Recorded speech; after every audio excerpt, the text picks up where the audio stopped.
Yeah, we'll give it a minute here and allow everybody to get logged in as they're coming in. But first and foremost, welcome everybody. Good afternoon, good morning in some areas here in the country. We'll just give it a minute here and then we'll get started.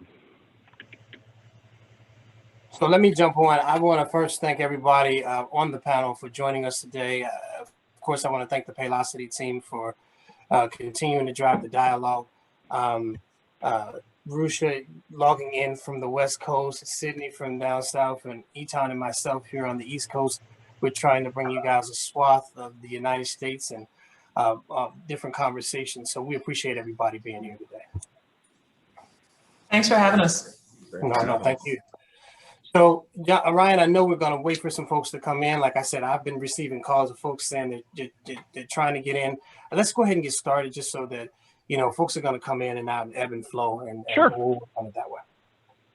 Absolutely. Well, welcome everyone. My name is Ryan Perkins, and I'm a regional enterprise account executive with Paylocity here in the DC and Virginia markets. It's an honor to have you here and join us today for our topic regarding race and the intersection with professional sports. Our mission here at Paylocity is to facilitate dialogue regarding the current state of our communities across the nation, the impact it has on us all emotionally, mentally, and physically, how, what's been happening ties directly back to people, the employees, and the companies that we partner with, and how it's amplified through the pandemic. So first, I'd like to introduce Sydney Colson, WNBA player, Etan Thomas, a former NBA player with the Washington Wizards, and Rushia Brown, president of the Women's Professional Basketball Alumni and executive for the WNBA. And lastly, introducing you to our moderator for today, Darnell Burtin of the Burtin Group. Pass it over to you, Darnell. Ryan and James, I appreciate you guys. If you're going to stay up here, I'm going to ask you guys a bunch of questions like I'm going to ask Sid and Etan and the rest of them. If not, I'm going to bid you adieu until the end of this, and thank you guys. We appreciate it. We'll see you in a little bit. James, as we're doing this, can you bring up the poll while we're starting to introduce the rest and have a conversation with the panelists? Of course. Yep. So, first of all, as I said, good morning.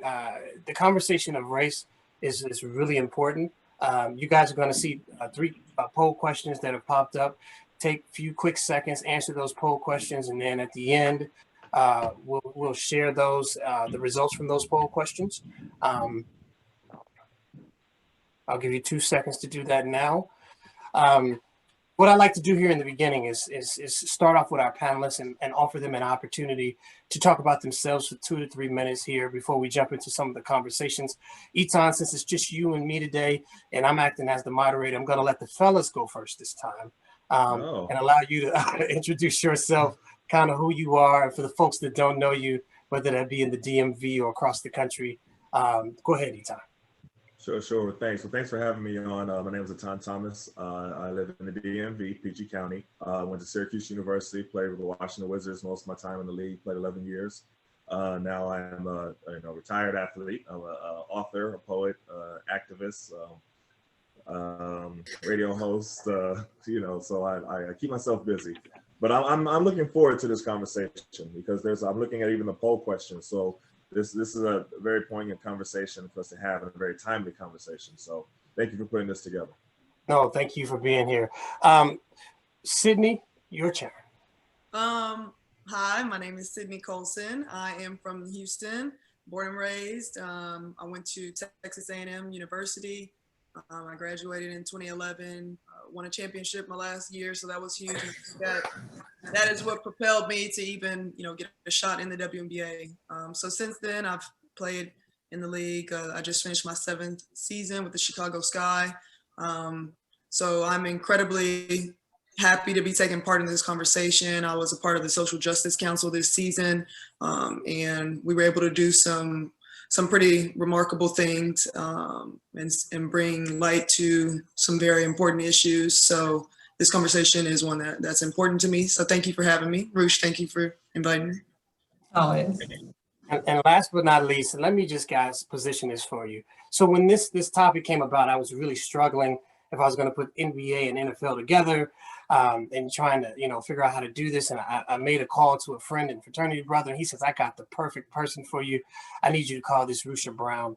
and she's going to help you put this together. She's a rock star. So Rushia's the reason you guys have Sydney and Etan, and Rushia's the reason we're having this conversation today. So first of all, thank you, Rushia, for helping us kind of galvanize this conversation. But secondly, Rushia, please tell a little bit about yourself. Thank you, Darnell. And as you mentioned, my name is Rushia Brown. I am currently a WNBA executive, but I played in the WNBA from its inception, the first 7 years, also played internationally for 10 seasons. So after I retired, it was really about impacting, the young ladies around me. I've always loved the game of basketball, but even more so loved the impact that it could have on young ladies as they played. So I have worked in my nonprofit space where I'm empowering young ladies, just confidence building, helping them understand their purpose and passion. And I get a chance to still do that in my executive role with the WNBA now. So very happy to be here because this is definitely a conversation that needs to be had. So Rushia, I appreciate that. So a couple housekeeping tips. Number one, please understand that you can ask questions in the Q&A or in the chat box. Number two, for the panelists, if you're not talking at the time, please take time to answer questions in the Q&A. Number three, this is being recorded. So for the panelists and for the folks outside, we will be sharing this afterwards. So again, we invite you to converse with us, as I do not like these types of topics to be stagnant. We invite you to ask the tough questions, because today is an opportunity for us on a national level to ask some of the tough questions. So going to jump right in and start with Sydney. Can you talk a little bit about, you talked about the social justice. What was that? What did that look like? What did that mean for the WNBA? Well, before we decided that we were going to have a season, because we were still deciding because of COVID happening. And then once George Floyd was murdered and the protests occurred, Breonna Taylor's murder, all these things brought up a bigger issue for our league that is almost 80% African-American women. So we were having to figure out if this was going to be something that we could handle, not only from a physical standpoint of we weren't able to work out how we normally would because gyms were closed and we don't have courts in our houses. Most of us, we don't have, you might have an outside court, but you weren't able to train at a level to be compete as a professional athlete. So it was the physical component, and then mentally we didn't know whether or not it was something that people would be able to bear. So there were a lot of things we had to figure out, and a lot of people opted out of the season. They decided they didn't want to play because they wanted to focus on social justice in their homes and in their communities. And for those of us that decided we were going to play, we said that there had to be a component that would address social justice, racism, and obviously the murders that people were protesting about. So once we got into the bubble, I was late, but we already had roundtables taking place. We had Michelle Obama, Stacey Abrams, Valerie Jarrett, Kimberly Crenshaw, who is the co-founder of the African American Policy Forum, and they started the Say Her Name campaign, which I didn't even know. She was one of our advisors. So we had a lot of people who were well-known in their fields coming to speak to us and educate us and guiding us and being activists, because it was new for a lot of us. So yeah, just being able to have those conversations, and our three things were to educate, amplify, and organize, mobilize for action. And so we made voting a really big thing this season, and taking the census, because we know that a lot of times Black people don't do it for a variety of reasons. I voted yesterday, just so you know, I voted yesterday. Hey, I early voted too. Good job. So it was good. It's good. I'm getting wordy, but we basically wanted to focus on those three things. And, looking back on the season, there was probably more we could do, but we feel like we accomplished a good deal. Well, I appreciate that. And this is a good segue to you, Rushia, because you are an executive with the league. One of the things that jumped out to me, and that's been glaring, and I just want to put it out there, and Etan, I'm going to come to you next with that, is the NBA and NFL have been very different in how they handle this, right? The NBA, specifically the WNBA, it seemed like they were ahead of it, right? Rushia, speaking just from your side, you've been on both sides of the fence with this. Why did the WNBA take such a stance, and why did they think it was important to do this versus, kind of take a hands-off approach and kind of let it just kind of fizzle and work itself out? It's funny that you asked that, because it seems like the WNBA from its inception hosts the most marginalized group in America, Black women. Like, the league is predominantly Black. What is it said, like 85%? And when you look at the things that are happening in our world, Black women are the most unprotected people in this world. So it's amazing that the administration and the higher ups understand the importance of supporting their players. And it has been like that, and allowing them to have that voice where they can stand and speak their truth and be able to service their community is really important. So we're all honored to be a part of and associated with this league, because it leads and has led for such a very long time. And I think it's the trickle down effect also from the NBA. So when you talk to Etan, I'm sure he'll share, but the league has done incredibly in giving a voice to its players. Well, and thank you for segueing into Etan. So Etan, I'm from Chicago, right? And I remember when Craig Hodges became a Muslim brother, and it seemed like he became blackballed out of the league. And then brother, what's his name? Abdul Rauf from LSU, you know, Chris before he was that. And we're talking the mid-90s, late 90s. And there's been a huge paradigm shift to the way the league reacted then to where it is now. You kind of lived in all those spans of time. What changed, and what brings us here today to have where she's talking about the NBA is leading the way in this cause? Well, Adam Silver is a lot different than David Stern. So that, well, then I would say that would be the main difference. But I think that, to Rushia's point, you know, women have really led in this department for a while. I mean, right, like so say just recently in the bubble season, and you had all the players, and it's applauding to them. I'm not taking anything away from them, that they were, you know, they had the media blackout. And, you know, they would come up to the podium, or the media would come up there, and they would just talk about Breonna Taylor. They would just talk about, you know, Black Lives Matter. They would only talk about those topics. Well, the WNBA did that a few years ago. And, you know, they're the ones that showed the guys how to do that. When there was back-to-back murders of Philando Castile and Alton Sterling, and it was in the middle of their WNBA season, they did it as an entire league. Not just like a few players, you know what I mean? And I was always like, wow, how did y'all get the whole league to do that together? Because that was right when that was around the time when Colin Kaepernick was taking a knee. And everybody, you know, if you remember, when he first took a knee, besides Eric Reed and like two other people, nobody really supporting him. He was kind of out there by himself.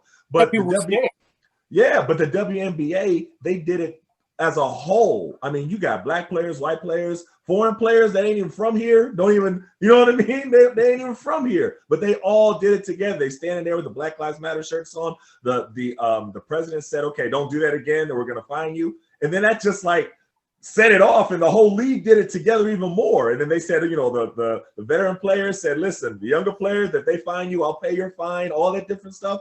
And they did it all together. So that was really, I mean, that was the example for what you saw of the level of activism with the guys in the bubble today. So I really applaud the WNBA, and I don't think they get enough credit for, you know, what they did as an entire league, because no other league did it completely, entirely together.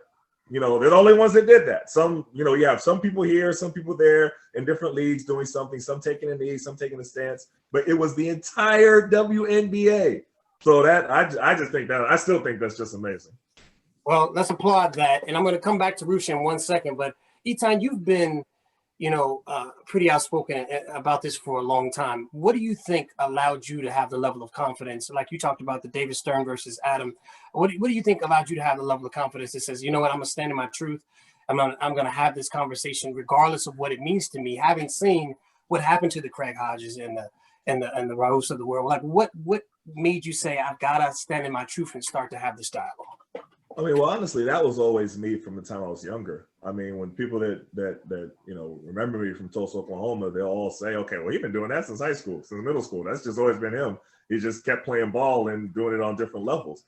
But that was really my passion. So the athletes that I grew up admiring were Bill Russell and Kareem and Mahmoud Abdul-Rauf and Craig Hodges and John Carlos, Muhammad Ali. Those were the athletes that I studied and wanted to be like, okay, I want to be like them. I had their pictures on my wall. So that was just a part of me. Fantastic.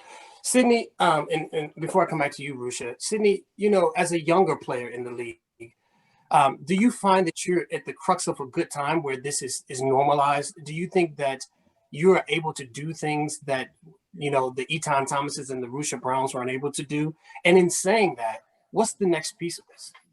Yeah, I mean, I was just thinking about that when Etan was like applauding the league, because I think like when we think back to players getting in trouble from it that weren't as long ago as the players that he's talking about, like Kaepernick kneeling and only having like 3 other players maybe around the league that were doing that.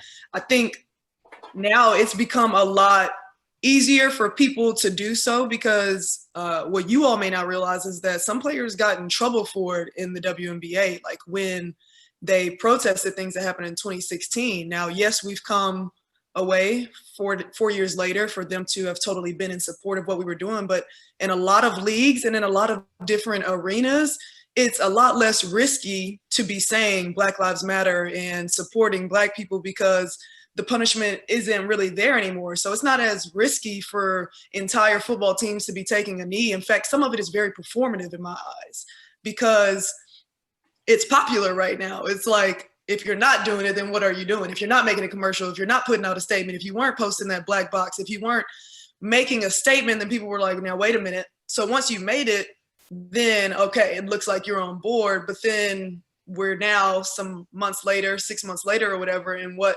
have you done to structurally change your corporation or to change the people you're hiring? So that you just answered I was getting ready to go to Rushia.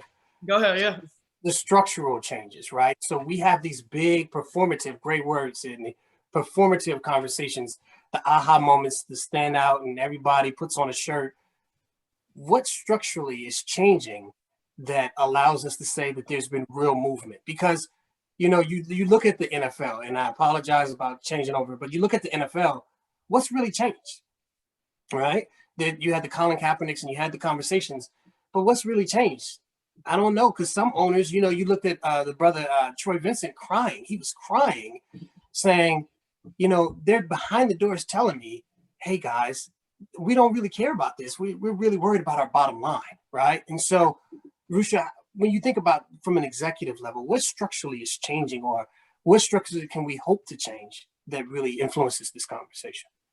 And it's funny because Sid said it, the best way it could be said is performative. A lot of these places are just saying it because they know it's the end thing to do, but they're not making those changes behind, closed doors. They are still thinking about the money. They don't think about the impact it has on the players, because as far as they're concerned, it's about the players just performing and bringing in the dollars, the revenue. But what's funny is you look at different places, and I'm fortunate enough to work with an organization that is forward thinking, forward moving, and are really pushing, the box as to how we move forward in this. And I work in a very diverse staff. However, in Los Angeles, all of the professional teams came together and formed a group called the Alliance. And the 2 L's are 2 1s, so it's the Alliance. But because they understand it's a problem. And one of the features of this organization is to make sure that there's structural change. So they want to be able to recruit, professionals out of the HBCUs and give them an opportunity, but not only recruit them, but train them up so that they can get into that space. So that's putting your money where your mouth is. Everybody's making a contribution to pour into this programming to make sure that change comes, not just talking about it right now, but 5-10 years down the road, the impact is being felt. And I really do feel like Sid said, a lot of these teams, especially NFL, are really just looking at, okay, how can we pacify them just enough so they keep playing and we don't have any uprisings, but we don't upset our fans to the point where we're losing money. And so you see it, you can look at ownership, you look at, the coaches, what it looks like, because you can always tell the true heart of the organization based on what their structural makeup is. How many Black coaches do you have? How many Black owners are in the NFL? Or minorities? We won't even say Black, because we know there's like 1, 2? Yeah. So, and in the NBA, it's not very far off, but it's a little bit better than the NFL. But you have to start holding people accountable for saying, okay, this is what I support, but now I need to see it and not just hear it. Thank you. I appreciate that. Etan, one of the questions that was asked in the poll, and we're going to come back to it here shortly, not yet, don't pop it up yet, is, And this is something I remember. I'll tell a little bit of story about myself. I was a college track athlete, and I was an All-American. And I remember when I was an All-American, they said, Darnell, we need you to go ride this bookmobile that goes out into the community because you're a representation of us. And then I got hurt and sick, and then I no longer was a representation. They didn't care. They'd say, hey, you got to come on in. We don't need you out there anymore. And so one of the big questions I have, and we're going to see the poll questions in a little bit, is, are athletes expected to be the face of an organization, both on the court and off the court? And if they are expected to be that, this is for you, Etan, how do you manage that intersection of on the court and off the court politically? I mean, it depends on the organization. So, give you an example, when I was here with the Washington Wizards, that was right during the time where there was the invasion of Iraq. And I, was going around DC, speaking at anti-war protests, doing poetry and spoken word and things of that nature. And so I spoke at one in particular rally where there was just thousands of people. Some rallies will be like 25 people, some will be like 100 or something, but there's one in particular, there was like thousands of people. So it got a lot of attention. And so it just so happened that the late Abe Pollin was, his son was actually at the rally, and he agreed with my position and he applauded me for my position. Now, that could have easily gone the opposite way if he was on the different, political aisle. And at that time, now when you ask anybody, Republicans or Democrats, they'll say, okay, yeah, Iraq wasn't a good idea. But at that time, right after 9/11, and I'm in DC, there was like Michael Moore, the Dixie Chicks, maybe Cornel West, and like two other people that was publicly, as far as public figures saying that the Iraq was wrong. So it is a risk. So that, just using my own personal experience, it could have gone either way. So you kind of have to, and I didn't think about all that before. It just so happened, it just worked out that way. But like I said, if Abe Pollin was different, that could have been my last day in DC. Very fair. Sid, can you talk about that a little bit? Because, being on the Social Justice Council, you're really stepping out to the forefront. And I would assume, and I'm more assuming, I would assume that there's a level of political, straddling that line of how far do you go and how much of your personal inclination to politics do you share when you're having these conversations? Can you talk about that a little bit as it pertains to you?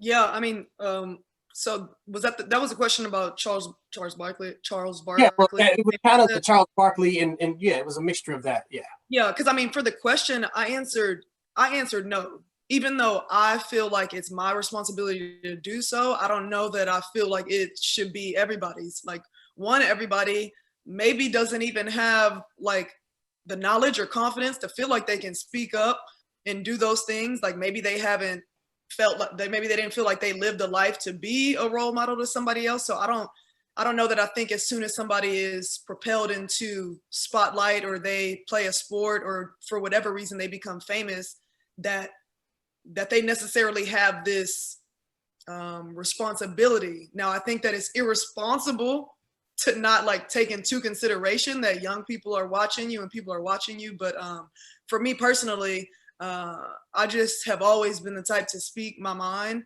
whether it is, and not in a disrespectful way, but if it's something that I believe in and I see something is wrong, then I speak up, even if it means that I'm not gonna have a job somewhere, if it means that I might lose something. I feel like my belief is more important than that thing. And I don't think I'm in the right place if I can't speak respectfully about what I believe. Rushia? Very valid point, Sid, and I answered the same way. And Sid's stealing my answers, but I will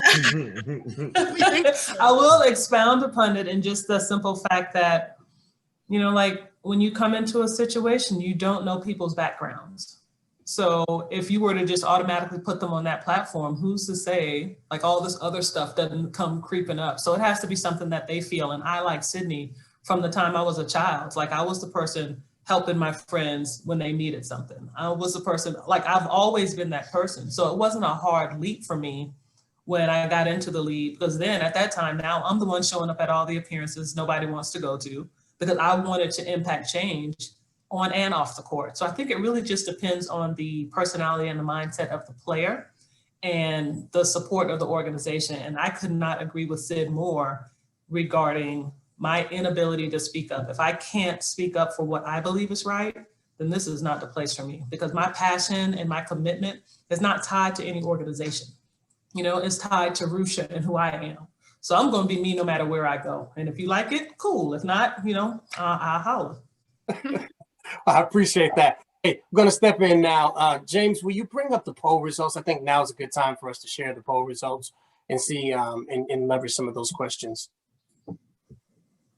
So as you can see, 71% believe that it is responsibility on and off the court to be leaders in the community. Do you believe the NBA have done enough to promote Black Lives Matter? 65% say yes. I want to address the 35% that says no, and Etan, I'm going to come to you with that. And do you believe athletes should stay away from political positions? Wow, I'm surprised at this one. 88% say no. So Etan, seeing those questions, are you surprised at those answers? Well, let me go back to the first question with Charles Barkley, and I have a little bit of a different perspective on it. I remember when that commercial came out, I was young watching it, and my mom telling me that everything that Charles Barkley said in that commercial was incorrect. And I said, why is that? And she said, and she's a school teacher, and she said, because whether you want to be a role model or not, you are a role model. You're either going to influence people positively or negatively, but you will influence them one way or the other. And so, you know, I used to always have to go to her school and talk to her kids. Now I'm young then. I ain't done nothing. You know what I mean? Like, I'm like in high school. I'm like, what am I going to say to them? She's like, no, you need to come and talk to them. So my whole life, whenever I come back from Syracuse, whenever I come back to Tulsa, I have to come and talk to her kids, right? And they were watching me. And she would tell me how they would tell her stuff about me just because they had that small little connection with me and they're watching. So whether it's good stuff, bad stuff, whether I want them to or not, whether I accept that role, they're going to be influenced. So and that's why my mother said, so you have to be careful with your actions because people are watching. I think that I understood what Barkley was trying to say, that your role models should be your teachers and your pastors and your parents. I understand that part, but the reality is, young people look at athletes and rappers and entertainers. That's just the way that it is. And I do think you have a responsibility to put out, whenever people are talking about, like say for music, and people say, well, that's grown folk. They make music for grown people. I'm like, yeah, but they're advertising it to all kids and all kids are listening. So you can't really say that, So I do think that you always have a responsibility because people are watching. Rushia? No, I think the answers, when we spoke about it, and I agree with Etan too, it's just really tough putting people in that position because I want my daughter to look up to me, but I also understand that she loves Sydney. Like she's still around here singing Lady Aces because Sydney started it. And just the women that she's had exposure to in the WNBA, I remember like she's got a mohawk right now, but when she wore her first mohawk, it was when we lived in Atlanta and she'd been to a Dream game and Laisha Clarendon had one. She's like, Mommy, I want my hair like hers. Laisha didn't know who Morgan was from Adam, but Morgan was mimicking her hairstyle, So Etan, people are watching, but it's very important that, we as parents and community servants make sure that we give them positive things because you can get the positive or the negative. And the other responses I thought were interesting. And the one at the bottom about, what was the last one? Bring the poll question back up again, James. Bring it back up again, if you can. Because I know whether we did enough or not, I think that was. Just speaking up about political stuff. Yes. Okay. So I don't understand how people want to limit athletes to just being athletes. Like you don't tell the. It's my next question. Go ahead. I turned sideways. Oh, I'm sorry. No, go ahead. I want you to say your piece here because I'm about to say something to Etan about my next question. I'm just irritated by how people want to limit the athlete to the neck down. Like you can only be physical. You shouldn't have a brain and be able to process and think and make your own decisions and share your opinions and your voice when everybody else is able to do so. Like you at McDonald's, you flipping your fries and nobody asked your opinion, but you still shared it. And I don't take it from you. So why should you have more of an opinion than me? Because I'm serving as an entertainer in your life. So I can only do one thing. You just want to put us in a box. And I just think that's really ignorant. and it's just bothersome. But the bottom line is that so many have learned how to step outside of that box and not even pay attention to the fact. But when people say shut up and dribble, no, we have to speak up. That was my next question, but I'm going to pause on that question, and so Etan, I got a specific question from you that came from, it said it would be interesting to hear responses to Brandon's questions from Etan and Rushia. In quotes, women are the first to stand up and fight for Black men. What can we do as Black men to swing the pendulum and make women feel more protected? The same thing. We have to fight for Black women. We can't allow disrespect. We have to be able to treat every Black woman as if that we are personally connected to them, as if they're our sister, our daughter, or our mother. And that's what my mother taught me. You know, I mean, whether I'm at school and I'm young and I go to school and I see somebody disrespecting a Black woman, she's like, it's your job. She's like, you better not let somebody disrespect somebody and you not say anything, and you're gonna have a problem with me. But she explained to me, and you know, how it is my duty to be able to protect our women. And that's what I've always grown up with, that mentality. And so I think that sometimes, you know, we have there's a pitting of Black men and Black women against each other, and it's purposely done. Now that's going to go into a whole deeper conversation. I don't know if you want to go all the way to that. I want you to go here. I was pulling at you like, come on, Etan, come on. I want you to go here. Let's go here. And then you can chime in, and then Sydney, I'm not leaving you out of this conversation, I promise. Come on in here and say your piece. Go ahead, Etan. Let's go. We have to be very careful at what forces are pitting us against each other. And sometimes when you look back in that whole divide and conquer thing, this is not a new thing. It's been going on for a very long time. And sometimes when you look back and see, okay, what started all this? Who started, you know, after you've gone to war, you look back and see what started all that. And it's somebody that's not even in the groups, either groups that that are warring. So I think we have to be really careful about that, because it is happening all the time right now. I'll just leave it. I'm gonna throw something out there. This is a well-known fact. There were more marriages during slavery than there are now, specifically in Black households.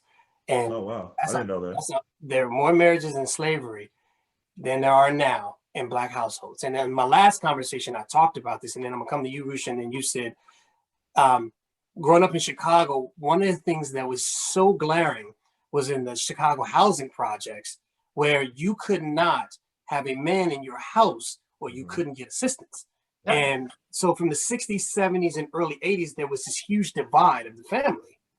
And there was the pitting of, do I stay with my mate or do I support my children? And so you look at the whole, you know, there's probably more my age of the early 70s kid through that 80s child. And those are the parents of the early 30s and now younger. And those households are like this, specifically in the Black community. And so when you talk about, I'm gonna go back to you, Etan, my parents believed, much like you, that every time I came home, or every time, like I was an Eagle Scout, I was in the newspaper, anytime I did anything, Darnell, you're gonna go talk. I'm like, why am I talking? Always being the one to talk about these topics. And then I looked around and I realized my household and one other on my entire 3 blocks in Chicago were the only ones with my dad in the house, right? And then not only that, I was my only friend to go to college out of about 14 of us, right? So nobody went to school. And so they were like, you gotta come. And I'm like, I don't wanna be a role model. Why am I the one you keep putting out here? And they're like, because Donna, everybody's watching you. And in some cases, their hopes reside in you. And while that's hard to hear and hard to carry, it's just the truth. So Rushia, going to come back to you with that question of what can we do to help protect our community more? And then Sid, I'm going to come to you back on the lead question. Black men to Black women, to you, Rushia. So I really, like Etan said, we have to receive that support, you know, physically, but also professionally.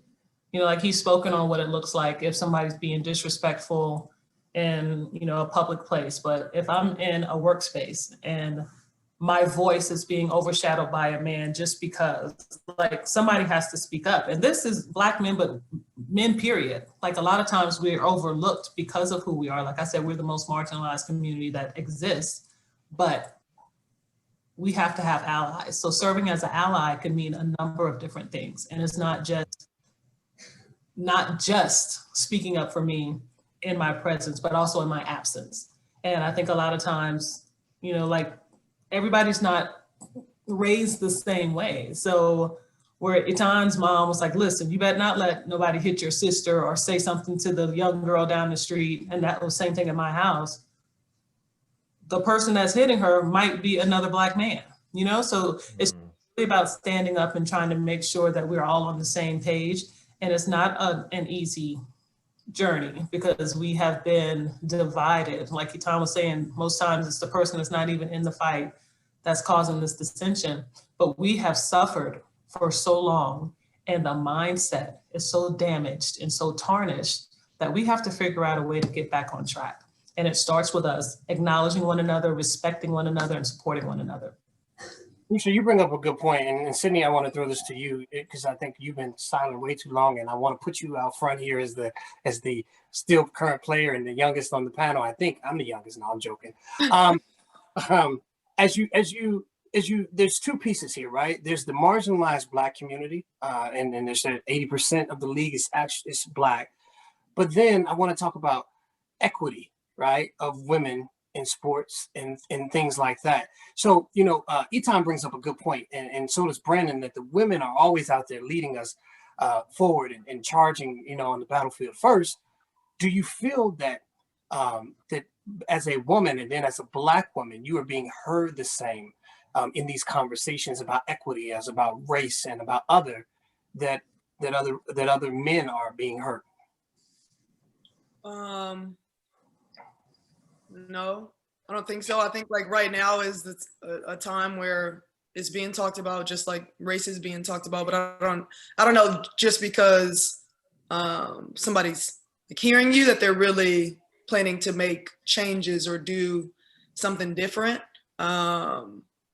Like people talk about the difference between the WNBA and the NBA a lot, and like we were never in the WNBA as players saying that we should be making the amount of money that they were making. Like we understand like business and revenue and that things, they're not the same. Like we're not there. Our league is very young, but what we wanted was equity. We wanted at least to be getting the same percentage that they were getting, like in our CBA, negotiating that the revenue from the teams, like players should get 50% or somewhere around there. Like it shouldn't be 80-20 or, like something ridiculous. Like we are the ones that people come to see, like we're the product.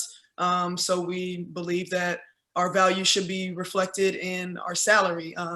So yeah, I feel like that conversation is talked about so much, and it's like people look at WNBA players like we were just asking for so much, and it's like, not really, we just want what we work for. Do you think that the Black WNBA players are two things? One, like on the Social Justice Council, are put on the forefront as the leaders of the league, and then two, going back to that political conversation, do you think that the Black players are expected to lead in the conversations, or do you think that let me step back. Do you have the allies from the non-Black players to have these conversations to push the Black players forward? Yeah, we do. I mean, I try to stop myself from like having a jaded perspective or being like too negative or thinking too deeply about stuff. But it was kind of like what I wrote to you in the message the other day. Like now is a time where if you didn't have mostly Black women on the Social Justice Council and we're like 80% of the league, it would have been like, what? Like we have Breonna Stewart on there, and she's the only white player on there. And I look at the times that we're living in and who our president is and things that are taking place where it's just a lot easier for Black people to be put on the forefront to speak about things because such a divisive person is leading the country and such racist things are being spoken to our people, to different community, different people of color. So I don't know right now that it's just like super genuine that they really care about what we're saying, but because it's a time where we're all being so affected, I think that it's just easier to propel us to spotlight to speak about them. Okay. Etan, thanks, Sydney. Etan, Rushia talked about this, and I want to come back to this. First of all, we have 20 minutes I really appreciate all the Q&A. Sid, Rushia, Etan, thanks for answering the questions that you've answered. I see them pop up. I haven't really had a chance to peek at them myself. Please, for the folks that are out there, continue to ask questions. Ask any hard question right now. You've got the folks captive attention and the audience. Etan, shut up and dribble, right? Shut up and dribble. Talk about when you heard that, what that meant to you, what that felt like to you. And then how do you combat when someone says that and then it is nurtured or ushered in by the leader of the country? Well, that has to be expected. Whenever someone disagrees with you, and this happens on both the left and the right. I got to say that's why I'm asking. It happens on both sides. But when someone disagrees with you, that's when they tell you to stay in your lane, to stick to sports, shut up and dribble. And they might say it in different ways. I mean, we just saw it with Ice Cube. Now, I disagree with a lot of things that Ice Cube said, but then people was like, stick to rapping. I'm like, how you gonna tell Ice Cube to stick to rapping? You know what I mean? But just because you disagree with him, but that's what I'm saying. It happens on both sides. And it was interesting. So I interviewed in my book, We Matter, Athletes and Activism. I interviewed Kareem. He was one of the people I interviewed, and Bill Russell. And they're telling me how they were told to shut up and dribble back in the day. So this isn't anything new. So, Bill Russell was saying how, yeah, everybody loved him when they was winning championships in Boston and he's, dominating and everything like that. But then when he goes and talks about segregation and talks about racism, then, everybody turns on him. And, Kareem was saying he was at a peaceful protest after like the assassination of Dr. King. And they was like, oh, well, you shouldn't be protesting about this. You shouldn't. He was like, wow, really? And they were talking about how valuable the athlete voice is. And so even when you're looking today and you're looking at somebody like LeBron James, he's the top guy, right? LeBron James using his voice and how powerful it is. Kareem was telling me how the reason why people fear it and object it so strongly when there's a voice that has the opposition to what they feel is because of the power that athletes have. Because athletes have tremendous power. I mean, look at LeBron. I don't know what he got. 50 million Twitter followers or Instagram or something. He got more followers than Trump. So when he says something, people hear it. So that's a threat. It is so much a threat that, they'll do anything to try to, degrade the person, insult their intelligence, try to make people think that he shouldn't be talking on this because what he's saying is opposing to your view. So so I said all that to say it should be expected. Whenever you have an athlete stand up and speak out, if that didn't happen, you should almost question why. You know what I mean? You got to kind of question yourself like, wait, ain't nobody said nothing bad about me? It's got to be like a shot. Because if you're saying something and standing on something, the opposition, they're going to be offended. Yeah. But here's the question to that. Do you take special offense because you are a Black person, or is that more, it's just they're just telling you to shut up and dribble because you're an athlete? So is there a different connotation, or do you think it's just purely because you're a basketball player?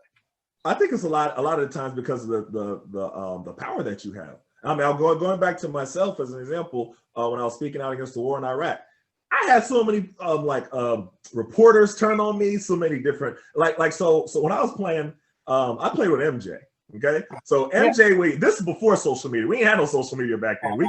We got letters delivered in boxes to the arena. That's old school, right? Like young people don't even know what that is. So MJ would get these big boxes all the time because he's MJ. With fans saying all this, I would get like a letter or two here from somebody from back home or from Syracuse. You know what I mean? I didn't really have but MJ was the guy. So after I started being known about speaking out against the war in Iraq, I started getting boxes of letters. And they were mostly from fans saying how terrible I was and how much they disagreed with me and how much I should stay in my lane and don't, deserve to be in America or playing in the NBA or all those different things because of the fact that they disagreed with me. But if I was saying something they agreed with, they would have applauded me. Mm-hmm. And that's the thing that you just have to understand and know. When you speak out on something, you have to expect it. That's what's going to happen. Sid, I see you shaking your head, Rushia, as well. Go ahead and chime in. You guys chime in where you feel. Go ahead. Well, let me say, did you keep those letters? I kept most. Well, at the time, I was like, I didn't know what I should do with them because I was nervous. So I was like, should I? I was asking my wife, and she accidentally, she wasn't supposed to be seeing some of them, but she saw. She was like, do we need to get security? Like this is a whole new thing. So I didn't want to keep them a lot of them, but I kept some of them. Yeah. Okay, sorry, Rush. No, it was good because I thought you had another response. But I know it's funny because people want you to be who they want you to be. And whenever you are bold enough and strong enough to stand up and be who you are, there's going to be a problem. So who's chicken over steak? The chicken eater's got something to say. So it's literally have learned to not pay attention to people because quite honestly, your opinion matters not. It's about who I am, how I feel, and what my goals and my passions are. So, you know, your crowd will be there for you. Whoever supports you is going to be there. So I'm not worried about those that are always standing against. There's always somebody though. And sometimes I entertain it. Some days I have time and I'll do the back and forth, but most don't even, you know, pay them attention because they're just mad because it's not what they want. Right. I'm because the way you just said, "Hey, I got time today." That was a little. I got time today. That's scary. I got slim cash. Like I got time today, right? I got time today. We've got 15 minutes. There's two or three bigger topics. Again, I appreciate everybody that's been asking questions. Etan, Sydney, and Rushia. I appreciate you guys. I really appreciate your candor. Etan, I remembered you played with Mike, and I was going to ask you about that, but you just answered my question: big boxes versus little box, and then you start speaking, and then you start getting big boxes. Might not have been the letters that you wanted to get, but it was the letters indeed. Sid, come back to you. Where do we go from here? How do we create allies, and how do you leverage your exposure as a professional athlete on the Social Justice Council? Where do we go from here? What do we do to create allies and start to have more of this kind of dialogue? Well, I feel like it's really like evident in this time. Like it shouldn't take a ton to be an ally. Like in the times that we're living in, not that things haven't been worse, but literally the leader of our country spews racism and hatred, divisive language. Like for me, if there were any time as a white person, I would think now it would be really easy to understand where my Black and non-white friends or associates, acquaintances are coming from, what they're talking about. To have a president who says, like stand by and stand down. Like we were just talking about earlier in the conversation, how you're not going to, you don't want to ruffle feathers with the people who support you. So if he would have denounced white supremacy in that time, like that's his fan base. So he's not going to side with Black people in that moment. Right. So right now, I just think that people have to have more empathy, like understand the plight of Black people in this country and see that we really have not come that far from decades past. Like Black people have more opportunity to make money, but like when we think about generational wealth, like we are not in a great position. And Etan said something about both sides earlier, and it's not like the party that we usually stick with has done a ton either. Like we are not in a good place. Mass incarceration has ruined our families. We're in a tough spot. And I think until like Black people, for one, come together better, and then two, we have those allies who are willing to change the spaces that they're in and talk to one another. Cause like, I don't need to read that book, White Fragility, or about, like, I understand racism and how it has affected me and my family, like, and my loved ones. So that's a conversation that white people have to have with one another and be strong enough to do it. Because it's easy to speak up when you are on a team with Black people or you work with Black people, but what do you do when they're not around? And to me, those will be the differences that either propel this country forward or we will continue looking like a joke. So before I come to you, Rushia, Sydney, in 1 minute, your younger generation, I have a daughter, she's in college, and she's much different than I was. I pushed limits. I fought, I remember being rebellious, but I also remember my parents. I'll share this quick story, and it's good what I'm going to ask. When I learned to drive, I was 15, 16, and we would drive to Mississippi. And then we're talking 1989, 1990. My parents would say, well, we can't stop everywhere. So we would still pack chicken and blankets in 1990 to go south, to drive south, right? That's 30 years ago. 30 years ago, right? Sydney, what's different now? What's different in this moment right now that you think is propelling this conversation in a different direction? I'm gonna come back to you, Rushia, come on, because I can see you thinking, is it different, right? Mm-hmm. But go ahead, Rushia. Any thoughts? You want me to answer that part? Which part you want me to come in on? I want you to talk about, do you think that where we are now is different than where we were 30 years ago? And then two, what can we do to create allies in this space? Yeah, I don't know that where we are now is that much different. I just think there's much more visibility. During the time where all the stuff was going on, I had so many of my white friends like sincerely and genuinely ask me, like, is that bad? And I had to explain to them, you're speaking from a point of privilege in the sense that what's going on doesn't directly impact you, so you don't think it's that bad. And Black people have been saying it for hundreds of years. But now that you see a man being knelt upon for the amount of time that he was, and it's all over everywhere, you get to see it with your own eyes, now you have an epiphany. But I've been telling you this has been happening for 100 years. And so I think the shift just comes with the visibility. But do you think that was wanting? That like, and not to cut you off, do you think people wanted to see, didn't want to see it, or didn't want to acknowledge it, and now it's just nobody wants to believe that we live in such a broken society. Nobody wants to believe that, you know, their cousin, uncle, brother, father, sister is a racist and spews venom and hate against the people that they befriend.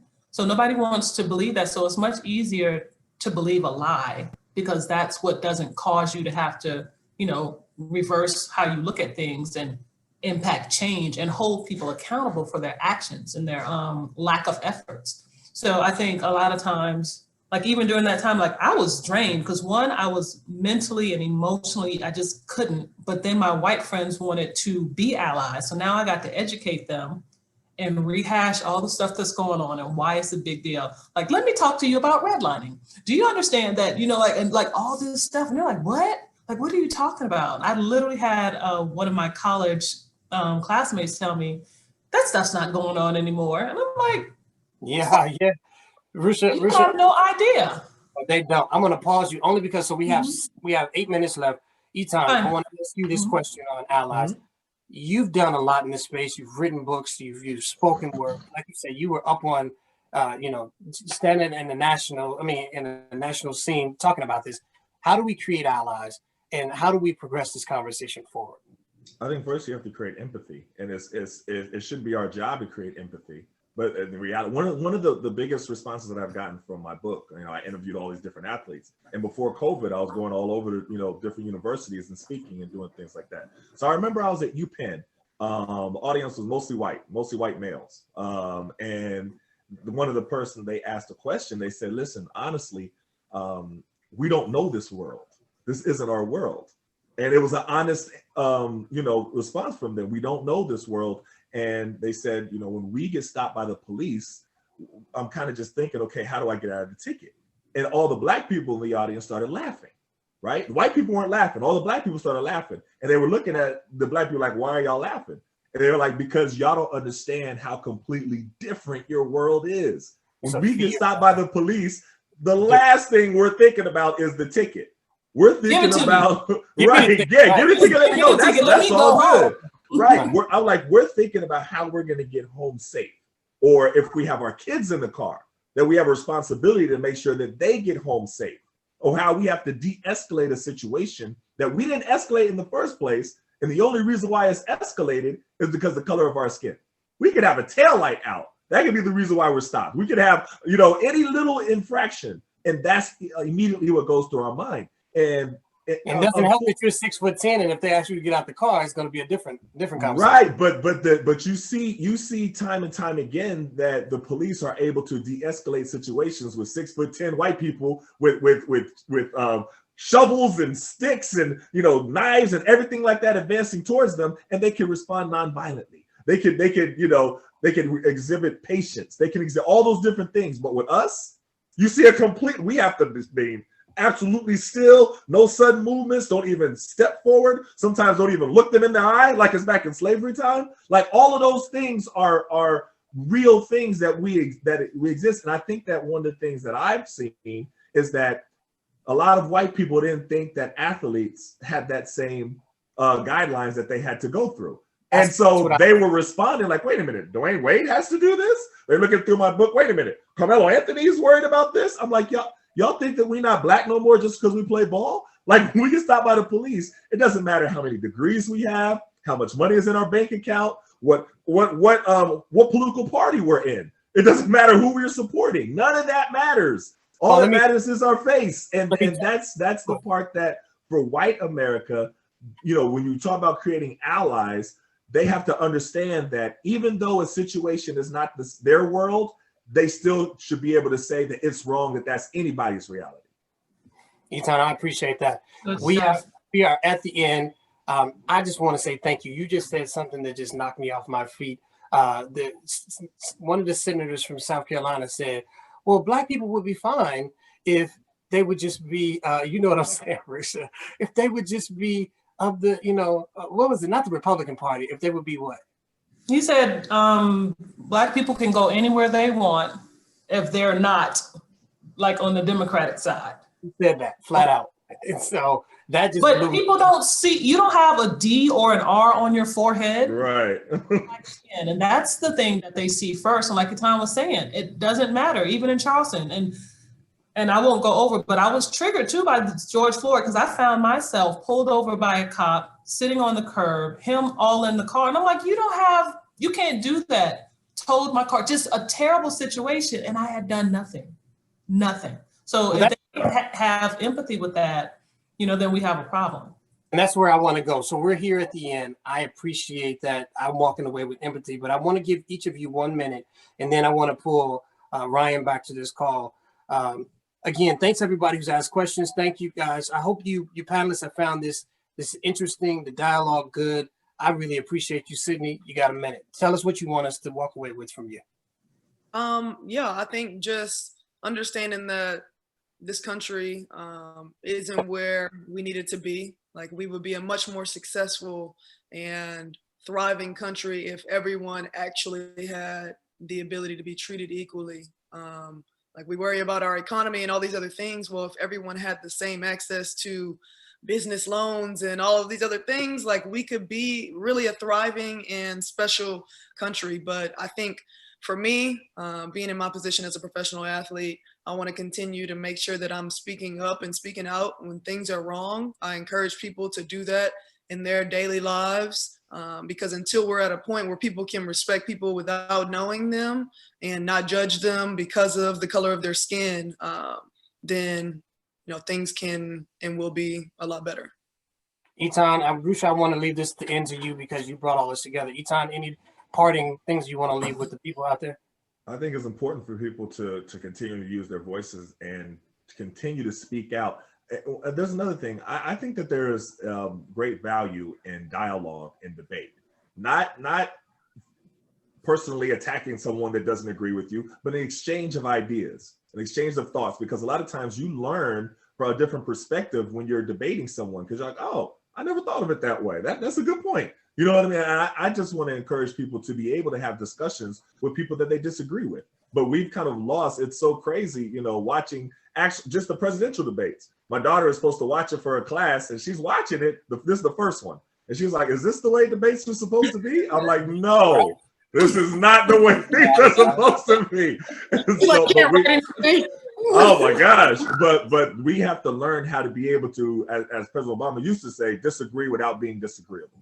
Well, there's that word empathy. Appreciate you, Etan. Rushia?